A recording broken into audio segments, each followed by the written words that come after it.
O te tangilo utamai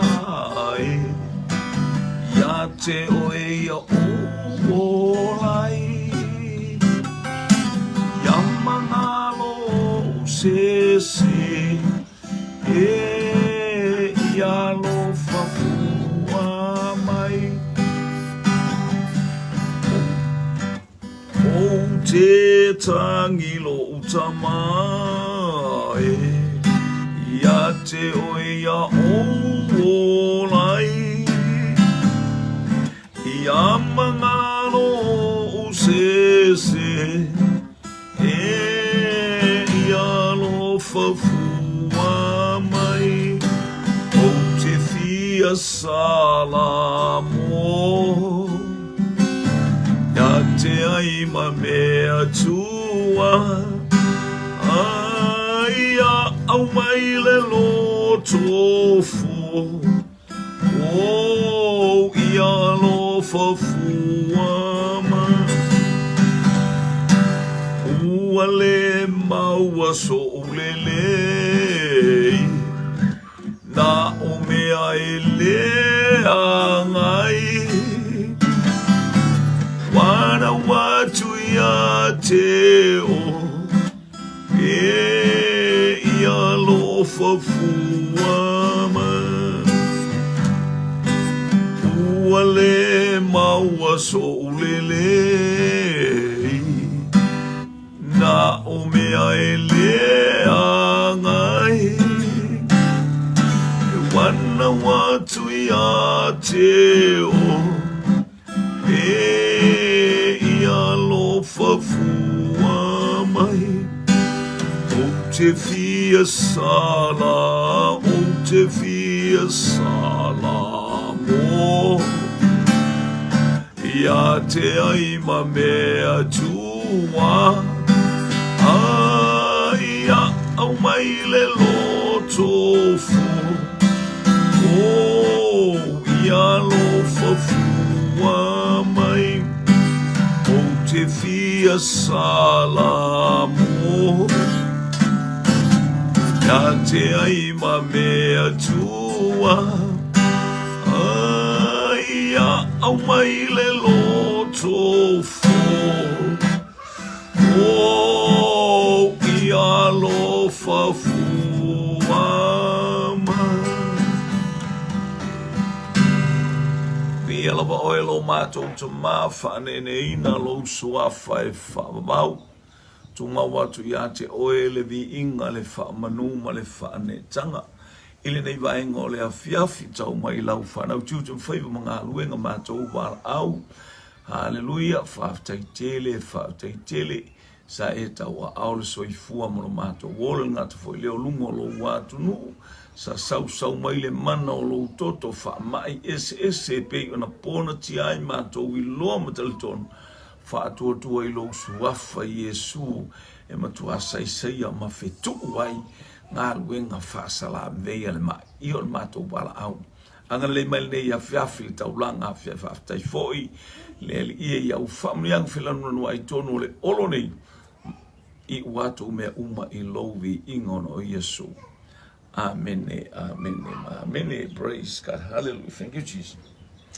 Ia whatalo whatu sio tātou ainga I le suafa manu ngā lolo tātou wali o Yesu Keriso Le alii ma le whaola e tō tasi, praise God Mi ia le atua O ia o le leo mā moe le lei mo oe mo a uma I tātou uma I le nei aso ato Leo fafo ma le ufale sa leo lo tātou Tapa au o le langi I ate tātou Sa sau mai le mana o le toto le tama I mā moe Ia ufo I tātou maua le nei vaenga Whaftaila na whamalolonga Whaftailo na ngare lei whasoa Whaftai nganga pa ia Ia fo ia te oe le vi inga whaatalo whatu lungo penga te whailangi Ia whaatalo whafo I tātou Ofisa tu tonu Global Kingdom Hallelujah Ia whaatai fo I mole Moli mausaba ai nei afiafi le sunga le li fo mai Hallelujah praise God ia e pei ona whaama ite ma whaapolo kalameina le nei afiafi e le nganga pa ia wafo i se whaasoa mātango fi whamuni atu le atua. Hallelujah. I la usunga te grassi sunga le formai i le anga le lei o le atua manu ia o whaiva i le ngata fo i le alofa atu i le whaletua ma le nofo alo. Ia vi i al suafo lo tātou tāpa au o i le langi ana whaamanu ianga. Mwha tātou maua manoa silisili ma le mātango fia o le ua mai le vaenga e lua. Hallelujah, tuse o tala noa le nuu ia i o sua le vai ese fo i le ngā i o inga. Hallelujah, pea ona ta watu i ate o e praise God. Hallelujah. Ia le anga le lei baba ai whaalinga wa amai e le atua. E ala ese ala o le whaalinga praise God i lea uso, ma lea uso, i lea tangata, ma lea tangata. Pea na whatu fo i whaalinga na watu i a mose e taita i mai e le nuu. Wo o mai fo i taimi o Yosua ia. Ia ese fo i awala le atua. E noa i e le matala ina i sa tātou tala. Hallelujah, le matautia ma le tumu sili o lo tātou atua. Hallelujah, i lea taimi, ma lea taimi, ma lea taimi. Me ia le li le fo o mai taimi o Yosua. Ia, e muni a sa tau e Yosua le tele o taua. Sa whai ai o ia matangata tau. Fai mai fo ile atua ia Mose whaamatala loto, tusi le tusi whaamatala loto ile loto i Osua. Mea umanei awa o ia e taita i atua. O ia na te whaawa watua le whai ngā malanga. Ioe, sa tusi ia Mose whaapea Mose a ia mea tusi taita i a wefa mea tusi whaamatala loto i a Osua ia lea. Leo o ti whaafua se i Mose. Leo fo mainana e wa ai ile no. Aia, e tele o iai. Nana e tilo ama e wa i atu le matauti o le nu. O le ala sia, hallelujah. E le tupulanga fau. I ia le li e sele mana ia a. Ia le o savali ta malo le taita inga le nganga pa ia wa ta pena le nu. Fa pena fu yoe. Fa pena i tātou le mana onga le o savali ia e loa le whaalinga wa au mai e le atua o le taimi Joshua's generation. O le tupulanga i Yosua, le tupulanga i Yesu. O le tātou te le tupulanga i Yesu. Ta mai Yesu e le mawai le tupulanga nei e le ese atu e ngā tupulanga i tātou te mapau fu tātou wapea. O ie tupulanga, o le kupulanga fialu ki ngā amalo kama. O fia nei o ngā tupulanga pe awhai le oti. Ia na tutupu mai e tolu tupulanga pe wha tupulanga le neilo matua. Ese a tupulanga na ese le tupulanga whaalea nganga wa au mai tātou te tilo iai. Ina i o tātou wa ai matuli matai. Le matautia o le atua e le matalatala ina i se upuas tangata. Via leli. Ia le ua whapea mai le nuu ia Yosua. Hallelujah. O le whapea mai ais tangata e te atu i lau pule.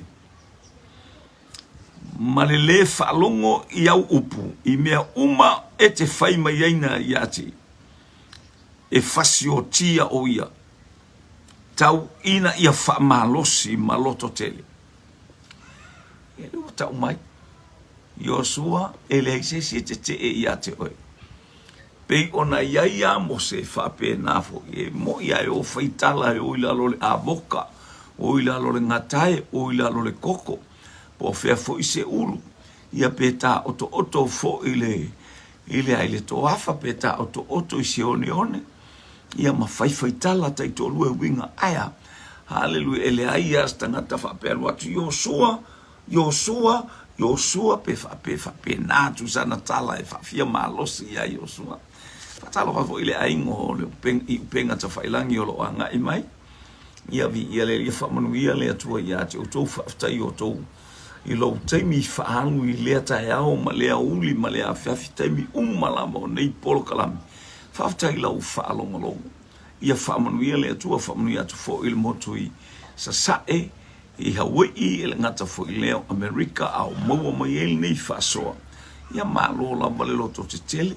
Malo fo ili whasoa soa. Malo fo ili whaalonga ia fionga pa ia le atua. E pei ona tō lau i lau whalesa ma le atua vini. Ia ma lea fo i vaenga o le tino keriso. Wa awina Yosua tangata yasi le nu wa ilita ita inga le nganga pa ia. Va ai o ilita ita inga le nganga pa ia. Fa longu mai na awina tu e Yosua le atali o nino o nim o nuno ai se tima o tangata e to alua e asi fa lilo ile nu wa fa pe atu. Ina o ia o lua ina mata ile nu o Yeriko lava. Ona la oa I lea ua ulu fale atu ile fale ole fafine talitane e ingoa yara aba mano nofo ai la ua e ia e ta ofi maile ngā ioia le nganga pa ia a male whaton fo lau o le nganga pa ia ile teimina avea ie mose tangata e asi le no tasi lua tolu fa lima ono fitu valu iva se fulu tasi se fulu lua. Se fulu lua mai tu a inga umalava o Israel. Na au mai e Mose ia tofu le itu a inga male tangata e alu e va aile. E va aile no ua. Tofu a tau fai ia tofu mai ale a inga ina ia. Fape o ile a inga e alu a o ile a inga ele alu a fape na fo istal. O i tangata e tofia, o i tangata ele tofia, o i a inga e se a fo ile whapena e alu i fo ile tautala, o le nuku en mui, o le nuku e tautatala maha, i o e tautala fo alele, e tautala mai tua upua o la winga, o le mana onga na o le atua Samoa, le a inga o le whaatua, ia abe ese ia te o e whaalongo matato, whaalongo i le upua le atua. Meanan tupu ai lave. Hallelujah. Ile whanaunga Israel. Ila tau oe na oe. E ase le nu. Pef o afo linga o le nu. A o ai tu ai ngā tangata ino nofo i le nu. Hallelujah. Pe mawalunga, pe mawalalalo, pe la popoa, pe pa o fea fo i le itu e tauna oso i fafine, o fea le itu e tauna abeila fumanu, o fea i mea nga i eile no uli savaringa lea. I ia lea tua, praise God. Ma aile taita inga lea nganga pa ia. Hallelujah. E lo le toa tele fai mai, o le toa tele o tangata na o wailoa i Yosua, o le toa tele o tangata na o, na o tangata na tupu aile se seo le no. Na o tangata na tupu ai le whanunu o le nu se ilanga na Yosua le potaita. Maka lepo. Hallelujah. Leo wa valu se fulu tausanga afaye valu se fulu tausanga o Yosua. O ka lepo o te ilo fo tausanga fo iyo Yosua. Pe ole moli maua a Yosua a ka lepo ina o taunu umatofi le no. Mai wa valu se fulu limon tausanga. Ora temi tonu le wata I valu se fulu tausanga. O ka lepo mai Yosua wa o tangata. Hallelujah. E pa anga le leila wali. Le wailo ala Yosua. Le taita ina le anganga pa ia. Mai anganga pa ia. Yosua. Faile mea le tala noa tuai. E lo ole toa tele manu malo o ile nu. A ole toa tele abe ese ei ma faufau ngole nu. E tu lolo aile no, e whaia ina aile no, ia o amai. O lo whape, o le lotu e tumu po le lotu toa tele le te alu e whape, o le lotu na e manu malo e lo ngā anga e ke whape ngā. A nā e te whaalua whe sasi alo uolanga. O le a e whaia o e matangata whaamisa misa I to tonu, o le a inga I le vau, o e male tamama le tina I le vau, o e male nuu, I le vau, o e malo whale whainga luenga, o e ale te whaamisa misa. Amene. Amene, whamai lea nganga pa ia Yosua, tilo whale lei I le ata na tupu, male mea na tupu. Hallelujah, na mafua ai, ona le o le nuu, a toa o I to tonu, ala ua feoti umai le ala. Lou nuu no mai ai kupito. Matangata o outou no mai ai kupito. Ta mai tia o whaawau ele whainga maranga. O tangata na whana nau I le ala. Ia le lilo ne umamai lo asami ula e whangau le skangaka. Whangangau solo I lunga le koafa ka mai ki la ia. Lea watutu ma pelu matau e fao wa fa se fulu tau sanga na o mai el fainga malanga le wa va aila e o matutua tele tangata se i vanga nai o sua maka lepo tangata o sina o lo o va aia o lo ia i tonu lele ia ua fa tonu fo lau le nganga pa ia o amai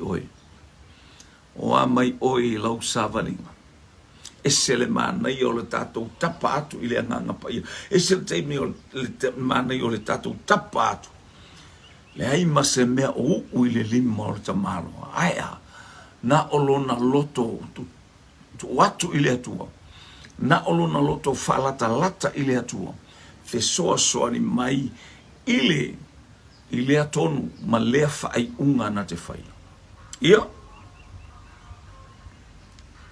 ua tofi tangata yo to'alua o le to'alua le ana au maia le tala le lei i le nu e ui laina ele o yo sua makalepo a le ua tofi le to'alua o i loa le lei e maua le fesoasoani o le silisi maua le fesoasoani o le silisi maua le la fengalenga le ai maua le la tutu fatasi e manaia le to'alua ae leanga le to'atasi wale alu na sto tasi au o le to'alua haleluia ele lei e fesoasoani e peia o le ulungali amene ia ole ata ole tane ma le fini e fesoasoani fa pena le malanga le uoi le uo le uali ia praise God ele lei le atua i teimi umala ese le mana yo le anga iatu ese le mana yo le ulu fale atu wa praise God e ulu fale atu ai tau le fafine maua le abano e o tonu vai vai le anga hole ko kele kau fa soa ya ai na watu au tamaya mataulia la o le ua o ilo ele nu wa matua malu pui ai fa longo nele mata upule e ono se o faita o tuale amatanga o mata upule ono wa matua pui ai Jericho ele fanaunga Israel ele ai se alwatu ele ai se sawai ele ai stangata ya lu tonu ele stangata sau Jericho sau aisia wa malu pui ele fanaunga Israel me uma o yona faito toa yo o itangata sava vali o le aso o se itu ainga ngayo inga o ya Jericho wa matua tau fi maua Jericho ele to ia se ngayo inga via leli ia le atua le wanga i atu ia haleluia foi pelo ona ta o tu le ile tupo Jericho wa fape atu fauta wa mai nei ile po nei ni tangata mai le whanau Israel we vama ai ile nu mataulia o le no fouta le nu matuati lo tilo le nu haluia mata alia le nu o le halo utulanga o enga lue i tonu o le ngaluenga le atua o e mata alia tonu o lau whanau o e vama ai i mea o tato o dua tupu mai haluia feato fai mai ngalu fatia uma o le lolo wa o le masa e le ngata fo ilea o le tō mai o ti munga o le lalolangi nei i lea taimi ma lea taimi haleluia o va ainga va ai ai ma le lofa ina ia tatou whanau o e whauta ma e tilo ma e tuli ma ta ia le ngai o i mai o le lalolangi le nei vaenga haleluia o le savalinga whale nganga le whanau o le atua ua tatou sava vali ma le whauta sava vali ma le whaetete mata ala ia le ua o ile awalia ia va ai ole me o foi ole na o tu ai le isi sina lokea ava ai ole me pe afai ia ile atua ma oi o atu ale awali i mawale aba no pe na fa fena fa hofi to tonu le awali po le astemi ha na yenta ngata fo ia ye ole nu fa pe sa fa tawi fea fel me no mai join at mai la o atu ia ala i lo e istangata ele o tangata Israelu tangata ia ta ule tupu mo fi mai tangata ole uta nu i tono tato nu tangata e tangata ia no mai to lua tangata na o mai ole o mai ngi o mai e va aile nu se e to fa fonga mai ia Hallelujah. Fa upe tolu ona hanua tua ilea o le whiau o le tupu i Eriko i a ra ava. O fa upe lua. Ona tau matua ilea i le tupu i Eriko o whape atu. Hallelujah. Fauta wo mai i nei le po nei ni tangata mai le whanaunga Israelu e wa ma ai le nu. Ona halua tua ilea o le whiau o le tupu o i Eriko i a ra ava o whape atu. Ina tu mai ia te ia, ma tu mai o ia tangata na watu ia te oe, o e na watu i lo fale, a ua la o mai e va ai ile nu. Hello? O le whiau lele ua ave, ai te iloa o ele ngā ioia le nganga pa ia, ua o ile tangata lai ile matau ilo na loto ma le whaatua tua moni le atua o Israelu, le atua o Abrahamo, le atua o Isako, le atua o Jakopo, ua tuu ia ie le atua, i to tonu oro na loto le ngā tete atoa, haleluia ma le vava, ai ia ola lona a inga, ia ola lona tangata, ia whaola ina ia. Wana i loa le tala a ave mai le sami ula ula, a ngai mai le mao o ame uma leo sopo, lea la sauni, haleluia sopo, ia le yoritana o tala ese, o ai nu ea ele ngata ele o nu o sa amori, mo api o nu uma i tupu o se kono le tupu, haleluia, o vasana, haleluia, ia oko le tupu o sa amori, whapena, io tupu ia, tupu o moapi ma tupu ia i, wa matua peia o le mea fua ai vai o tangata nei, o tangata matautia ia nei nuu nei. Tangata malolosi o tangata tau, tangata e lela i titi o lato utino e fai mea mai lunga, pei o le hesi tu i lunga le te leo tangata, pei se ulu mawhalale tu mai, haleluia e fasi e tangata e lima se fulu e le kaikaila le lopola tua inga fasi ai aya a le ua whaalongo o le mea fua ia Israelu leang la ua whaalongo le whawhine o ra aba haleluia ai au mai le whi au le wa ai tangata nana watu vi ia le ali ma ai tangata na watu i lo ufale ia se tātou a uma ona ave e hallelujah, praise God. Ewe fa. A uma ua ona ave e le fafine o tangata e toalua. Ia lono winga ua uma. O le talu mea taolea.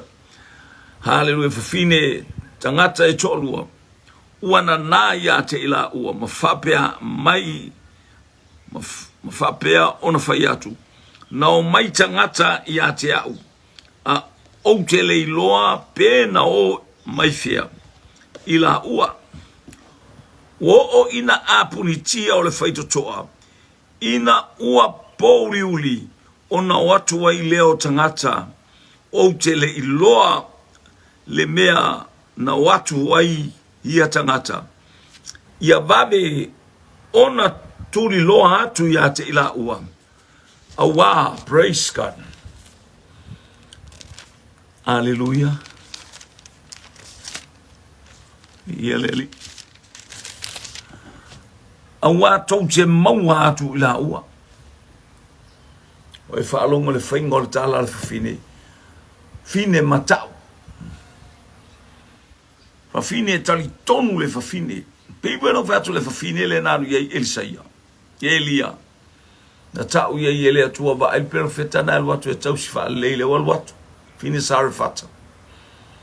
E uina asta mai mea sai lima na iloa le leia le whawhine o tangata o le atua. Tangata le nwhai mai e le atua na whaalonga i le upua le atua.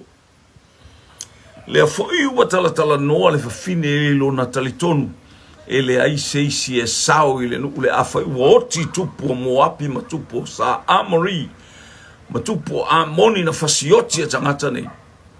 Hallelujah, ma whai mo la tōlo lau ele. A whaina na mawai le atua le sami ula. Oi, ei se mea whapea e. O le ana le mawhau pe ei se mea whapea. Aia, e mata utia le atua le mawhau o le fini. Hallelujah. De wana na ele fine. Ba ai mea le te tango e. Praise God. E mai tau le wa te le a mea la e te yei tangata na ava ai mea le o le tuspa ia ma mea le o tala mata ngō fie ma tala le o le tuspa ia te whaalongolongo au mai o se mea e te nātia i to tonu o lau loto yei le aso e te toe fola anto yei le aso e whaamanuia i tangata i le mea na e te whai o ia wa uma ona o avae a o ia wa uma ona ia avae haleluia ya te ila ua i lunga o le whale ma ua tanu mai ya te ila ua ila au olino ua na folasia i lunga o le whale haleluia e se fo il mafua anga na whai e ile la au i lunga a te iwa i ile la au fo mai e fo fola le fafini pe folinga mai fine ua le to e fia whai pisini si aya na ole nofua ma mafaufa ua lata mai le oti ya te ilato ua lata mai le aso le atua o le langi ma le lalo langi a te ilato ua lata mai le aso e tu ese ilato mo lato matua mo lato o le fafine ese ala na pisinisi ale ua lato fo mai o la e faila na fola ngā lino a haleluia ua tuli lo atu tangata i a te ila ua i le alai o praise God ua tuli lo atu ia tangata ia te ila ua i le ala i oritana ia sanga o le vai ua la tō pupuni fo i whaitotoa ina ua uma ona o atu o e na tuli loa ia te ila ua nga uma nga o esa kwa ngaka pe ko o luas fulu pe tō fia tangata ia ua oi solo whanua kariota e tuli atu pe maua atu la wali ai atu wale maua atu wale mafo mais fine sao mai tangata ai o ese kwa ngaka ele po ele kapungia fai ko whalongo i tala a o le ilunga le fale a o le no foi lunga o ta pena ele atua e ola le ainga le ta pena ele atua e ola oe haleluia ina o yei mea o le langi aona e tufa atu le upo le ola haleluia e ta tau ona e faia se ngā luenga le lei haleluia mo le au auna le atua ma le nuku o le atua praise God fai mea le lei o le mana onga le ia te i tātou i o tātou fai mea le lei take the vision ha me le whaalinga haleluia le ua ta ofi e le whawhine e le tangata i lunga o le whale na nai wo ese atu le lato nuku a mi o le anga aia olona loto le ua tupu mai mafau le maftanga matangata nei pe whawheo na whaola tangata nei o nā luana e lea o le whawhine ia te ila ua e sal mele kalangoa i e sal mele i lunga o le whale la e na nai i sele mana ia a vai me te na nā a mo le atua tu le mea pito i lunga a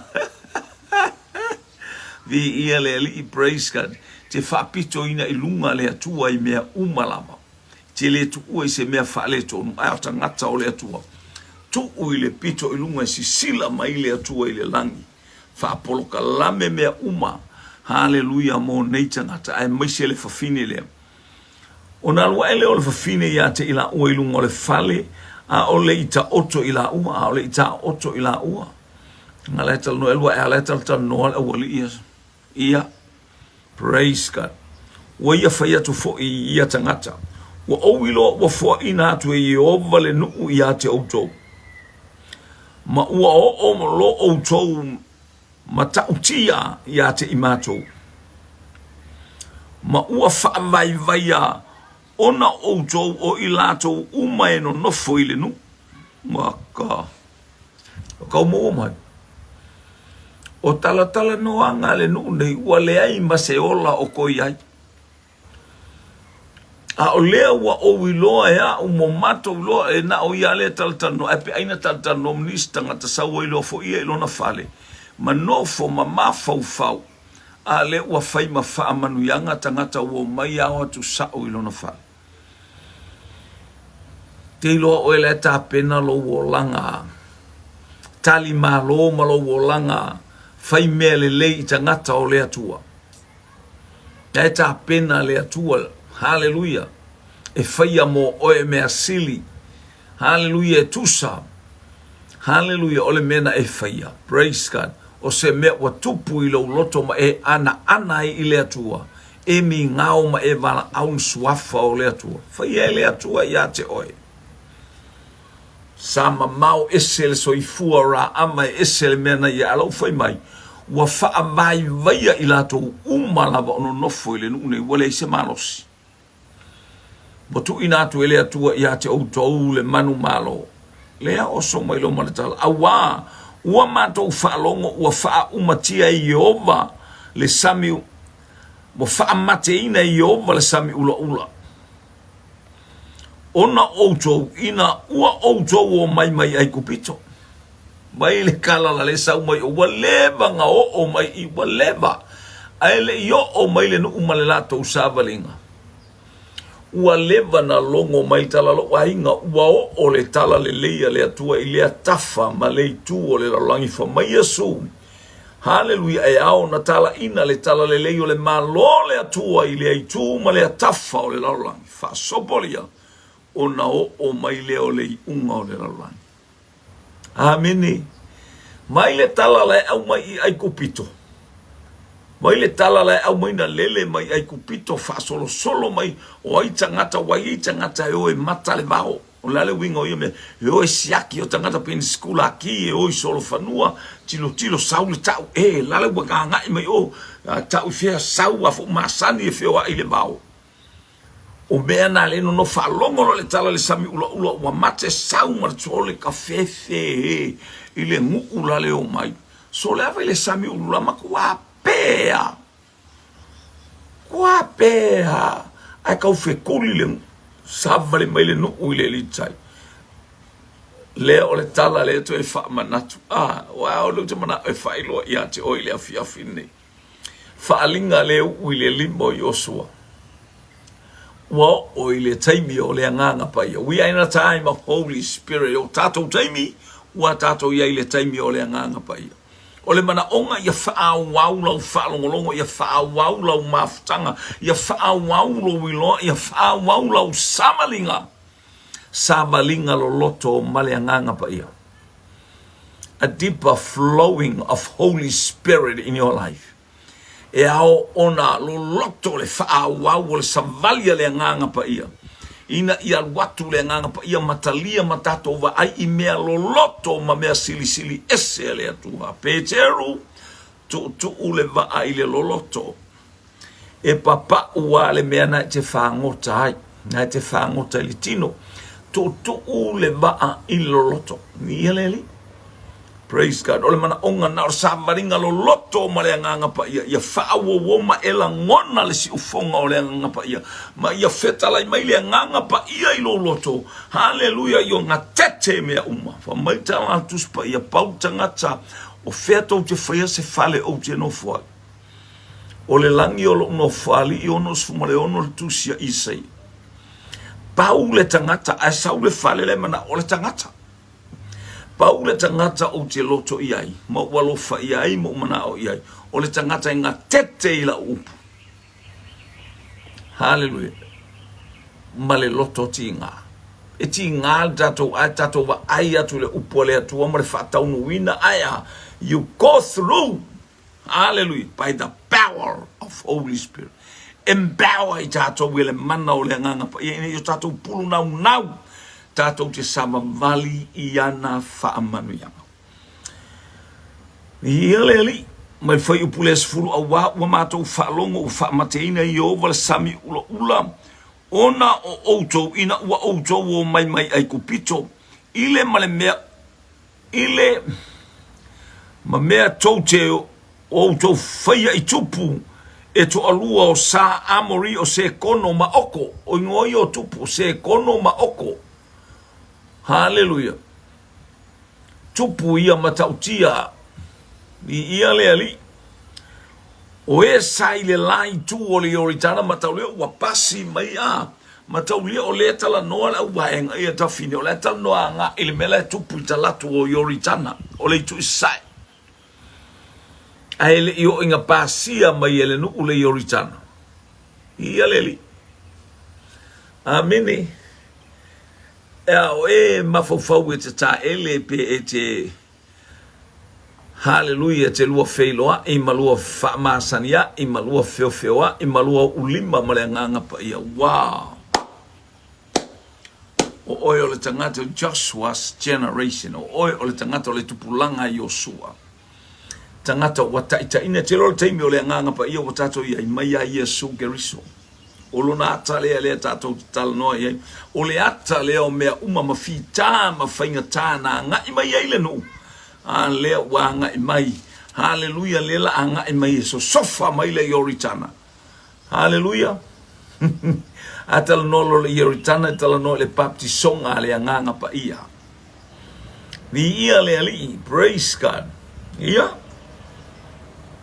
Ea. Wapapa tiso oe le nganga pa ia. Ua papa tiso oe le nganga pa ia. Na o mea le leina o mea malolosi. Ele whape tatou ti alo ese mai whape ele ini fita mani whainga tape a papa tiso oe le nganga pa ia. A o le mala malama o le atua ma le susulu o le lale lei o le atua. E te le savali se pongi sa. E le wha pongi sa ina lo mafau e se tangata. Aya. E lama fua i luma o fofonga o Iova louso i fua ma lo wola. E te ngalue ai ma le fia ma le oli teli. E le vape tatou te alo ese mwhita mwhainta le ua mai. Vape asau wha mai ka kou alo ese le me kua i ele atua le au wha ola inga no. Tatou te iai whaatasi. No mai le nuu na whapae le atua le nuu le toa whaala na mai Yosua ma ka lepa. Ala alme na sao mai ai tangata ia. La me o whamanuia i tangata ia. Hallelujah. Ale na sori o la mai ai kupito leanga o tangata. Na mamata tau i le atua. O la leo i te mi uma o le leo le nganga pa ia. Hallelujah. O leo whaatino ai ni leo ni angelu e whaamafana whana. Whaamaise whaapeo na whaamalosi le au sama mali. Aile ngata fo i leo o la uso i a Mose. Ia le atua. Na matou whalongo ia mea ona liu sua mai ai leo o matou loto. Whalongo le mea ua o ilo kokangaka. Le tala no au feo te le nu. Tu mai fo i le whawhine lea. Ua toe alpa u ilalo. Whalongo le whaingo le whaamatala. Ngai ala na malosi le whawhine me whaiantala. Langa lea tutu matau ngata o le mana o iei le whaau unga. Ta ngata o lo iei le manu malo le atua le fo i mimita i whawhine.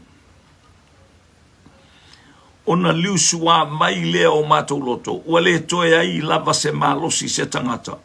Ona outou awa o ye o malo outou atua. O le atua i o le langi.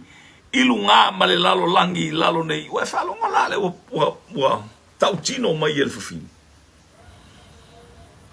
Ua e whalonga oi i le langona o le loto. Ma le tautino ngā le ua whai. Matou ilo, matou tangata whare tonu. Ua matou iloa. O le atua o le langi ma le lalo langi. Nea watu lo outou atua. O le pulea o au i mea uma. Ia lea. Ia lea li. O le nei se i oulua tautō mai ia te au. Ia Iova. Awa ua ouanga le lei atu ia te oulua. Ia oulua anga le lei mai foi. I le a inga o lo utama. Ma ia o lua tu mai ia te au se whailonga whaamaoni. Mo mea whailonga whaamaoni, ia. Vai le nau fo ile. Ma ai o lua o le watua o lua i tangata o le nune. Aia wa o langona o lua o angelu mai le langi. O lua o tangata taua le atua o le langi ma le lalo langi. E ona le atua e pule au au i mea Fai mai se lua tala. A fea na lua alo lofa mai ia te au. Peina o wa lofa atu ia te au lua. Hallelujah. O le mena o ile atua. O le tangata i eilo na lofa ile a inga o le atua. Ile tangata o le atua. Tangata i eilo na lofa. Na te talia le musumusunga le anganga pa ia o tu ilo na loto. Ma fuanga le totolo il fofine le sawe fia sawe ya Yesu aisia ua tau mai le ola au vai kun poloka ia le ola ona otelo tanga totolo lo ilalo e totolo ai si la fia Iesu le totolo le fine le ai mastangata na te a le fine le ai ai se fa sa Iesu vaela ia vaela kau fe kuli mai tu inga le ai ma se a le fine ma ia o tau faolaina lo tamama lo tina mo tuangane mo uso mai la to uma wa yate ma ilato uma wea te ilato ma ia lave ina imato ileoti wa manga ia ka kingon finge manga ia tano al fine a fai me se lua tala e se le mana ia la tala Paulo ia Yesu le ase mea o te faia mo oe tangata ua pai ia i wha manu yanga le atu wanga kei le ngoa kongu wale le nga ke su ea ka ngaka mare ingo i le ingo Yesu ale whalonga ko Yesu le umaka iai le was fasa sai la lolonga papa kua ona tali mai ai leo ia tangata o ma ua ola e su iai ia te oulua ia le oti o ma ua ola e su iai ia te outou i le oti pe a fai tātou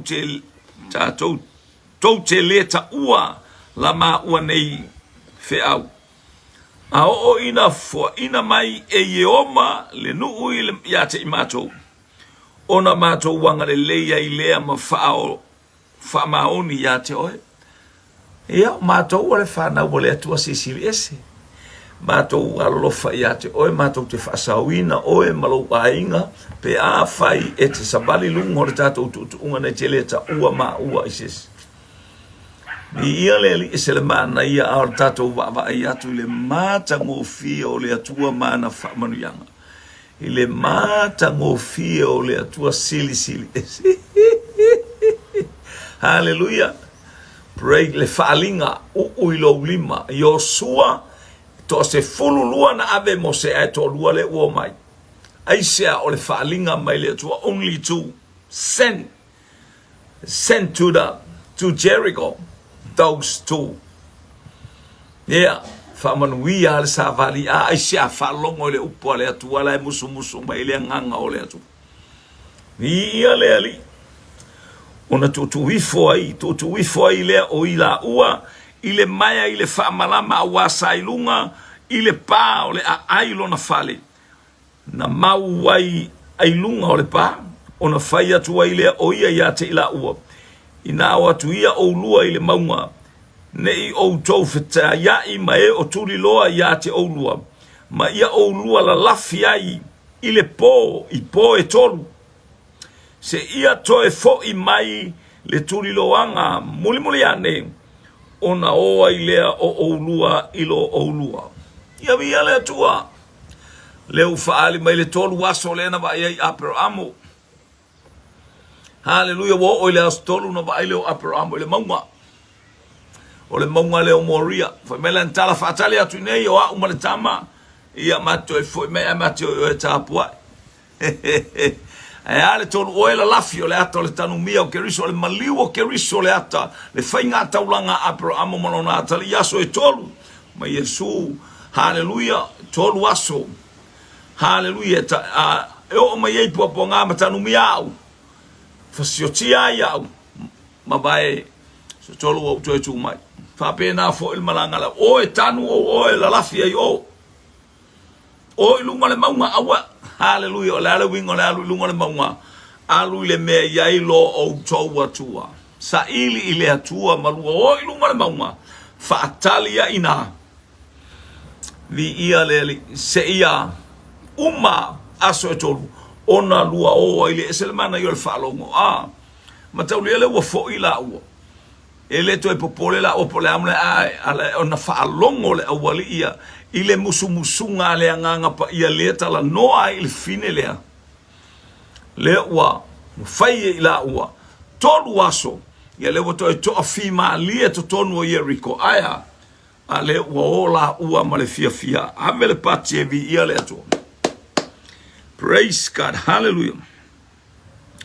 Ona fai mai e lea o ia tangata. Ia te ia e mangalo i maua e la matau tonga nei. Na matau toa ai ia te. Na matau toa ai ina ua e fai mai. Whauta mai. A matau o mai le nuu ia e no noa le nei maia fua mumu i le whamalama. Na e tu uifo ai i maua. E te whapoto mai. E te whapoto ia te oe i lou fale o lou tamā ma lou tina ma uso a toa mare ainga uma o lou tamā. Ai se tasi e ulu atu i fafo i le whaitoto o lou fale. E lunga o lona ulu lona toto. Ai mangalo i maua ai se tasi lua te iai ma oe le fale. E lunga o ma. Ai se tasi lua te iai ma oe le fale. E lunga o ma ua ulu lona toto pe a fai e o se lima i a te ia. Ai a fai e te tau atu i ma ua. La ma ua nei fe au. Ona ma ngalo ai lea o i ma ua i lau tautonga. Na e fai mai ai e te tauto mai ai a te ma ua vi e leli. Ma ai le fai toto a lea. Le tal noi le loto lea. Tal noi fai toto. Va le fai toto le watu i fai ma ua i lalo. Ma mau i lunga le mei e. Va le fai toto le watu i fai lalo. O le loto le mana o e tu i lalo. Aya. E sau le atu e sisi le fu o le saolo tonga. Once you humble yourself, then our Father in heaven will raise a flag of victory. Sisi le fu o le manu malo. O lo soi fua malo ola. Aisia o le tangata. Hallelujah. Wa fama wa lalo lo loto i lunga o le atua lea. Tu i fai ma o le fai toto ale. The same door o le kloko lea. I le fai koko alea e sisia i ele atu o le manu malo. Amene. O e ta pena e sisi ele atu o le manu malo i lo loto. O paua umana sisi wa le mana sisi. Ai tele o mala malama apo o sisi ese man po o estangata manu malo. Po o estangata faya ina po o estangata fa vasi. E vi ele atua. Praise God.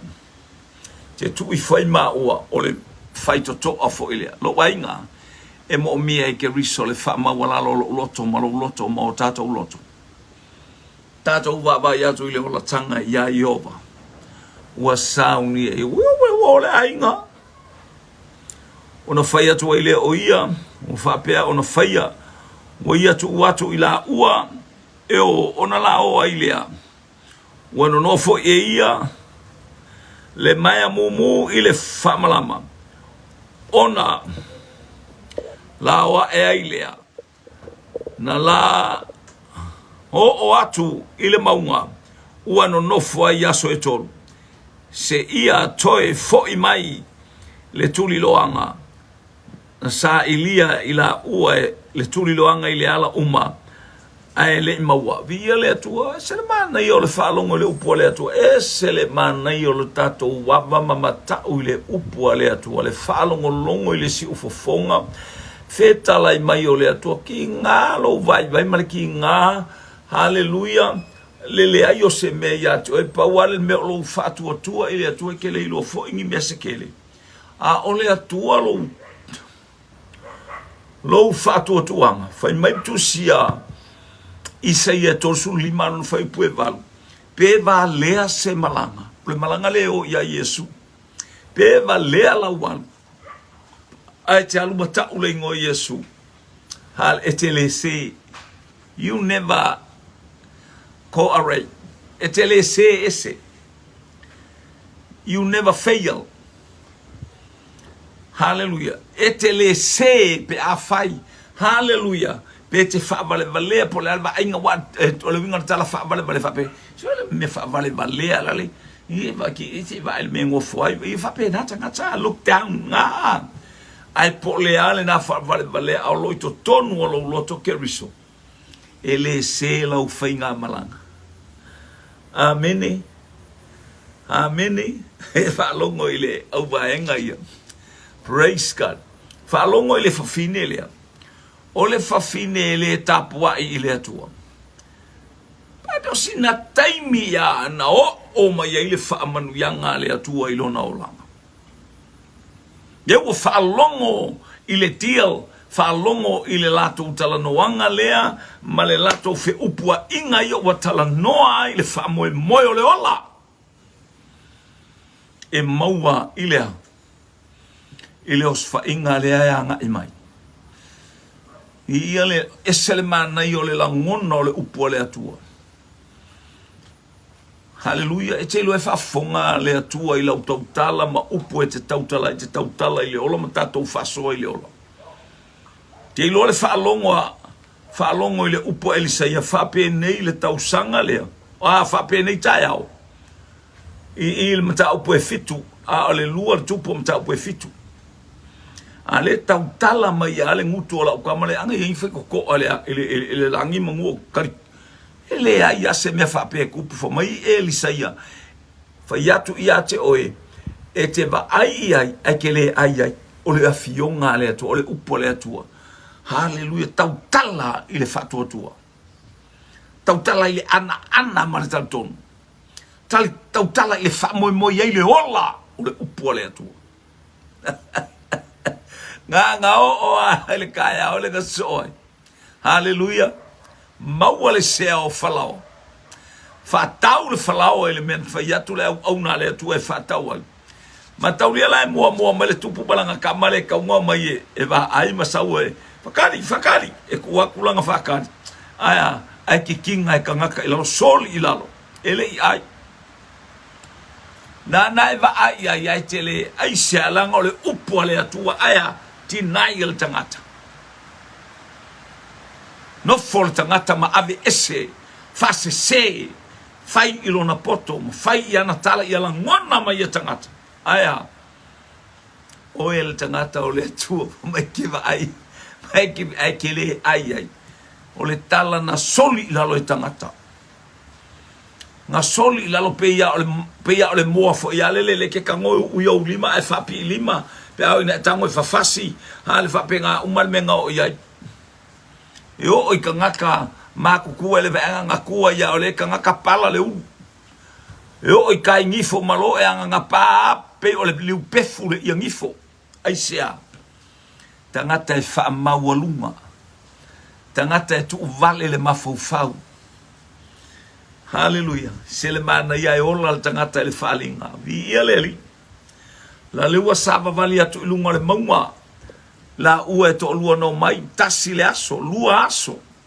wa fia o ya aya fatali ya lango le upua le atua na ala mai le fafine fataua le fafine na fasauina ila ua fataua le upu na sawe falongoto e ile ola o no nofo ina se ya to aso e to o le toi tu manu malo Yesu Kristo le manu malo na le fainga malanga le auso ye Hallelujah. Watu tu ilunga fatau pati le aso tolu matau fetoli ya Yosua. Vai upelu aso tolu. Ona toi fo ima ya ilea o ia tangata e tolua. Walau i fo ile maunga malaso po ia mai. Hallelujah. Malaso po ia mai le vai. Ma watu ia Yosua le atali onuno ua whamatala inatu ia te ia. O mea ua o ia te ila na o ia te ila tua ia te ila ua na lafa ia tu foi ia Yosua ua tuuina mai lama e Yehova le nu uma yo tatou lima ile ma ua whaavaivai o eno nofo uma ile nu ona o i tatou hallelujah ua whaavaivai eno nofo ile nu ona o tato manu malo vai le wo ka un mang malo ai sea langa lai ai le atua i le savalinga lai ai le atua ya te ila o tangata o le falinga o tangata na awina ile nganga pa ia ala le leo Yosua o vai le nu tilo matala ngalu e loma watu Fo i mai maletala e matautia. Lama le tala lea. E to atuli ai o sua, e to atutuli ai le nuu mo to atuli ai, ma e to atuli ai. Ma e whape atu, ia i lea tu apoto e to atasi le vi inga le wha manuma le whane tanga. Haleluia, ona o le tala ua momoli mai. Ia sanga vi ia le suafa o le atua. O Yesu Keriso. Lea e whaali i. Haleluia. Whaali ele momoli mai o lona toto e tā i o tātou loto le loto mawalalo. Iena e whaalongo ai nei. Au e loto ua momo. Loto nei ma a atu. E alatu ai vi inga. Ile suafa o Yesu. Praise God. Hallelujah. Talo loto ile toto le tamai mamoe. Hallelujah. Yavi ia suafa o le atua e whaababau. Hallelujah. Glory, glory, glory. Ia se to usu tasi atu le pesele a tonu e whaamanuia ilo loto. Hallelujah. Tao lato loto ile toto le tamai mamoe. Au e loto ua le anga. Wamatua so e sa. Loto wama alama. Wani fatu faingata. Lausa mala. Yesu ya momoa. Lausa mala. Yesu ya momoa. Ola lava fionga. Lesa mala onga.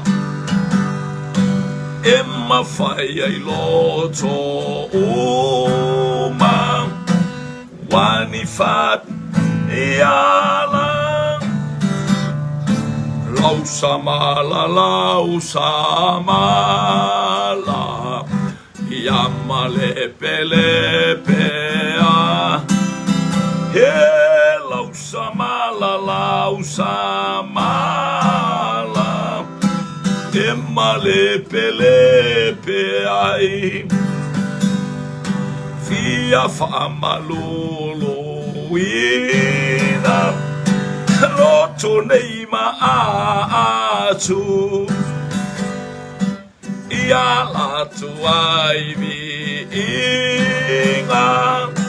Ile mana o Yesu. Lausa mala. Ia famana inama. He lausa mala. Ia famana inamai. Ole loto ua momo. Ete fina ngalo iai. Ole loto ua faamawalalo. Ia fatupu inamai. Heavy ai. Samala talo ai. Iavi ai. Au samala talo ai. Wamale pelepe lotora aba malenu o Jericho. Aina ora aba tangata lai male pesa o le loto. Au istangata na o ato lau no nonu male pala ai. Loto le fai mai iavi iai le atua i lau sa mala talu ai. Hallelujah, o le sa mala manu a Keriso. E mana lea mo au mo oe. Mo i tato. sa malale le uta tapena Yosua ya ngai mai ia mawalunga le vi inga o le atua ona o Yesu. Amen, amen, amen. To God be the glory forever and ever. Amen, amen, amen.